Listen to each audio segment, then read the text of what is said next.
Welcome to Vermonters in Business, where we highlight some of the very best business leaders in our state and the amazing things they're doing in their communities.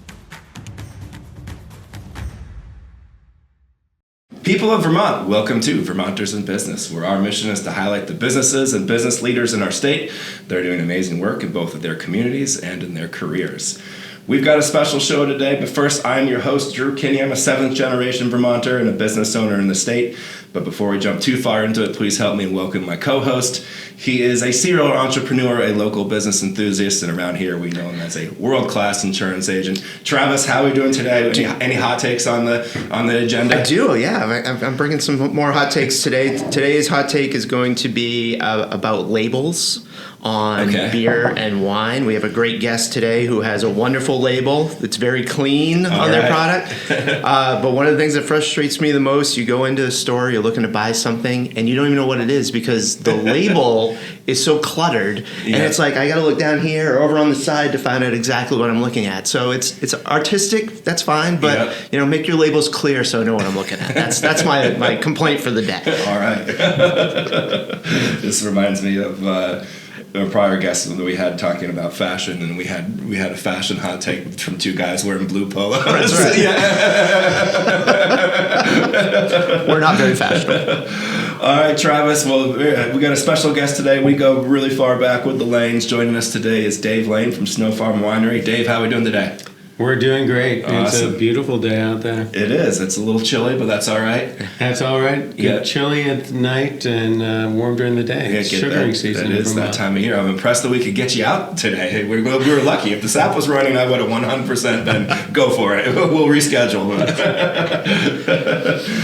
Awesome. Well, one of the things that I love about this is, Dave's a long-term, South Hero resident, and us being from South Hero and the original insurance agency being out in South Hero, this is a good fit. And of course, I grew up with Nick and Alex, Dave's kids, so this is a cool show. It's good to get some folks that are from the islands on. That's one of my favorite things when we do. So, all right, Dave, we're going to jump into Snow Farm Winery here in a second. But before we do, I want to jump into what we call the Vermonter hot seat. And the goal is just to give people a taste of who you are as a Vermonter with some of your preferences. And I bet I know some of the answers to these, but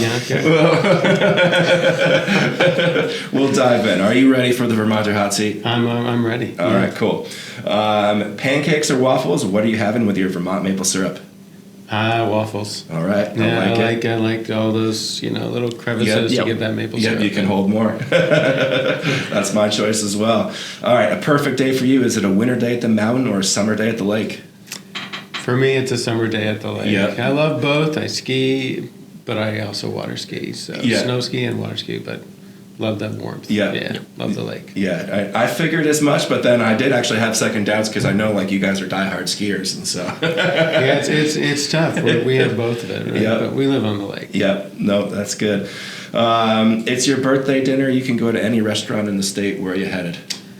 Headed actually to the Bluebird Barbecue. Okay, nice. All right. Barbecue is my favorite, and they actually have collard greens as well. Oh, really? It's one of my favorites. Big fan of collard greens, huh? I am. That's awesome. There's not many options for that in Vermont. You're right. I think there might be one. All right. What is your creamy order and from where? Oh, creamy order. It's going to be a maple creamy. Yep. Yeah, boy, that's a tough one, but I'm going to say Allen Home Farm. Yep. Yeah, right. You got to stay local. You got to stay local. I can bike to that one. Yeah, you earn the creamy. Exactly. Awesome. Well, that's the hot seat, Dave. You survived. Good work. All right, Travis. Let's dive into it and let's talk about some winery stuff. Yeah, Dave. We'll start off pretty easy question. Who is Snow Farm? What do you guys do? So Snow Farm, we started in 1997. We produce, we actually grow the grapes, and then we produce high-quality craft wines. And 2 years ago, we started distilling. So we're also making some grappa. We make a gin. We'll actually have a whiskey out this summer. Nice. And so that's just an additional part of what we're doing. All of our early distillery products are all grape-based. So you make the wine, you distill the wine. So we'll have some brandy out in 2026. Okay. So aging process. Yeah. Same thing. We're starting to put up some bourbon, but in 3 years maybe I'll be back and be talking about the bourbon. But it all started with the wine. Okay. And so we have cold hardy grapes that again we planted in '97. So 28 years ago we started the vineyard, the winery. And it's been going strong ever since. My wife, my 2 sons, we all work at the Vineyard Winery Distillery. We have a couple other folks, another partner, Patrick Barrelet, who's actually from Bedford, Quebec, but he's been with us from the very beginning. He's trained in Burgundy, so he's our winemaker. He's also our master distiller.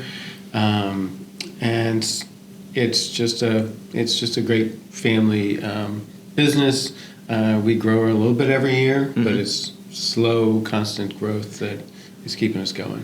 Now, many people, when they think of Vermont, probably don't think of grapes or grape production, but there are some pockets, microclimate pockets in the state that are really good for that, and Snow Farm happens to be in one of those. So could you talk a little bit about that? Sure. So we were the first vineyard winery in Vermont. And our early partner, who sort of came up with the idea, Harrison Leibowitz, picked the islands because of that microclimate. So we're in the middle of the lake. We warm up slow. Things don't get ahead, but we have a really late fall. It's just a great climate. And earlier we mentioned Allen Home Farm. Ray Allen, really the patriarch at that business, he had decades of climate data. He had, and that was actually used to help determine where the first vineyard, commercial vineyard, could be planted.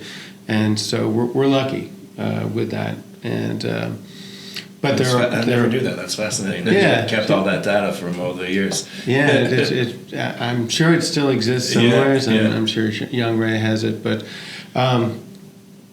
so that was really important to find the right place.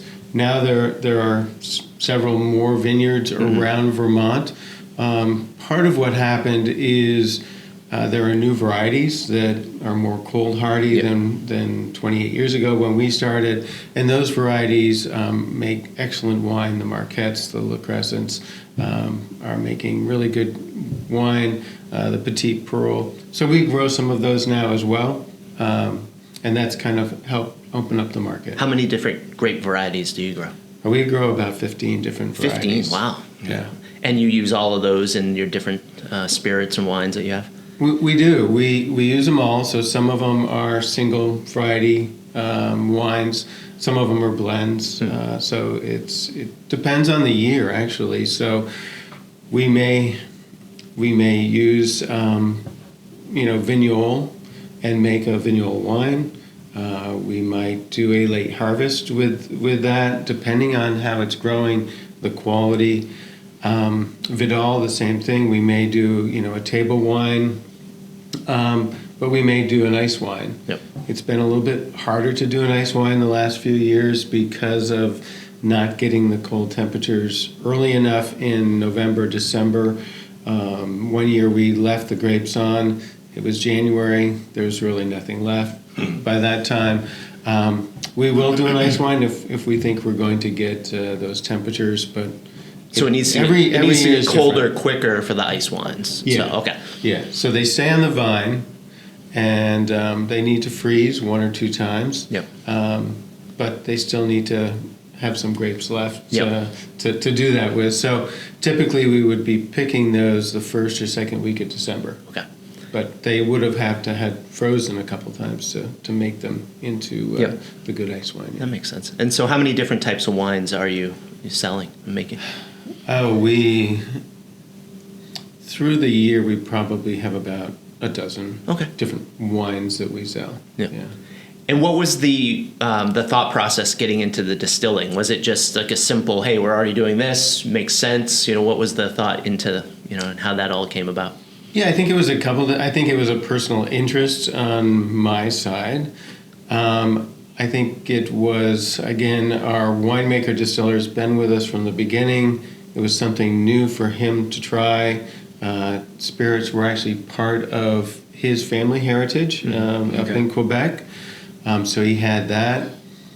But then we actually had extra grape production. Okay. So for a couple of years, we were actually selling grapes to other wineries in the state.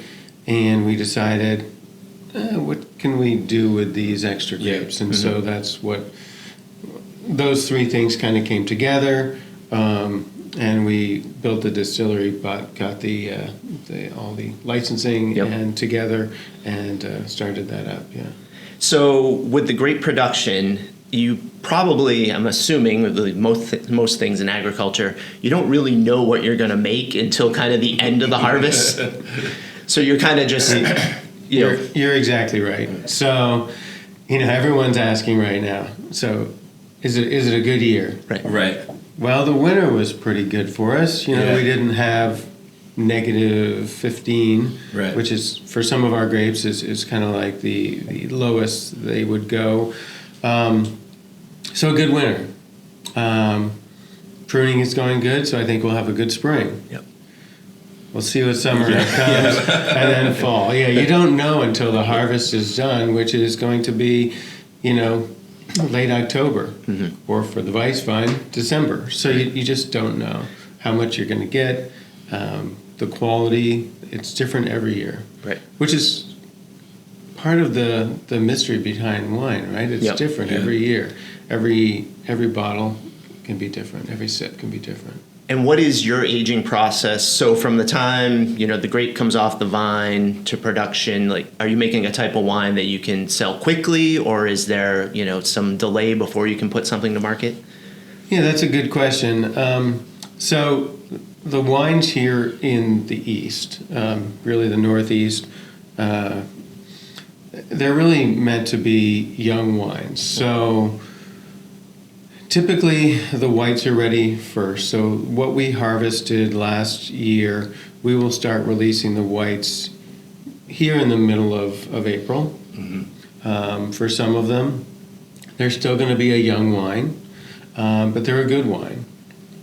The reds will take a little bit longer, so we typically won't release those until late June, July. But again, they're meant to be drank young, and some of them will age a little bit. But for the Northeast wines, you really don't want to wait too long. You want to drink them within a couple years. Not that they'll go bad. They just that's when they're at their peak. Yeah, that makes sense. Now, you also have a great event space, and you do some wonderful things out at the farm. Summer concert series is huge. Yeah. Tell us about just other things that you have going on the property. Yeah, so summertime, June, July, and August, every Thursday night, we have a concert series, and we're usually pretty lucky. Maybe one or two of those get canceled with heavy rain, but typically they're happening. We'll have 1,200 to a couple thousand people show up. We have food trucks on Thursday nights, so people can get their food right there, and it's just a really good community, fun time, family time. Yeah. So kids are there playing in the back, typically with balls. Everyone's having a good time. People are dancing, and this has been going on now for about 27 years. Wow. So I think the first one was the evolution of it has been incredible. Yeah, it's a lot of fun. It takes a lot of staff. Yep. But we have great food trucks, great vendors.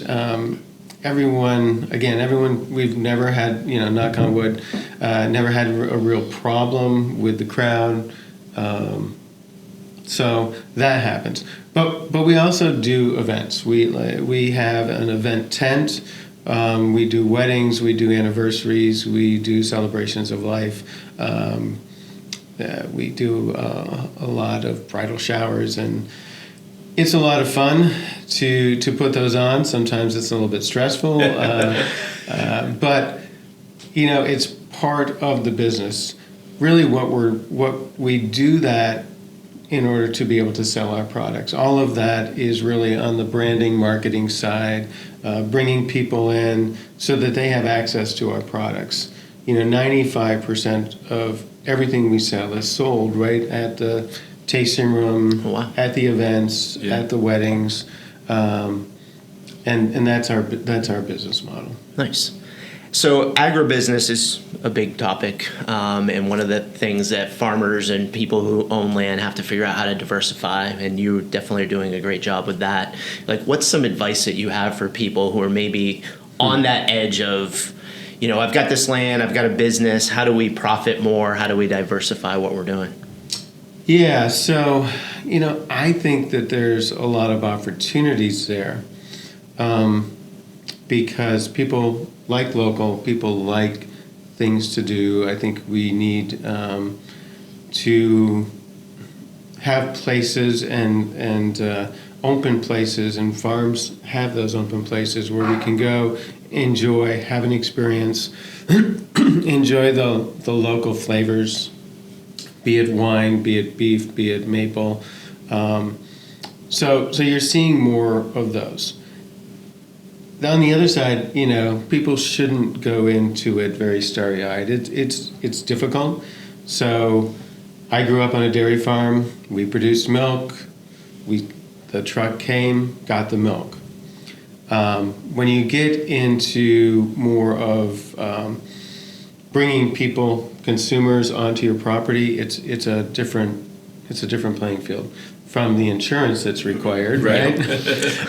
To managing all of that. So we grow the grapes, so we have to deal with the weather, the harvest, everything there, and then you have the tasting room. Well, then you have actually the production, right? Mm-hmm. Then we're producing, so we need to know how to do that. We have to make excellent products. Right. Then we have the tasting room. So we have retail. Yep. So we have to understand what retail means and what customers mean, what customer relations, customer satisfaction, and all that means. Like you said before, branding, marketing, all these things that, Right. traditional somebody that might be just getting into some sort of agribusiness isn't even necessarily thinking about at the gate, Right. You have to build that brand. So there's a lot of different areas, a lot of different skills that you have to bring to the table. There are really good businesses and partners that we have that help us do a lot of that. Yeah. I do think it's interesting, too. I think you hit the nail on the head when you talked a little bit about, kind of that, growing but controlled growth. And I think that's an important piece of it, and just sort of that creative, ingenuity of, hey, we have, extra grapes, we don't want to waste them. What can we do with these, And so, sometimes it's like these little things that are little add-ons that take time and they grow piece by piece for you, over the years. And classic Vermonter, we're not wasting these grapes. Right, exactly. Let's make something with them, Exactly. Have you seen a big shift? I mean, you guys have been doing this for a while now. A big shift in the consumer at all? Are they changing what they're looking for, or has it been pretty consistent through your years doing this?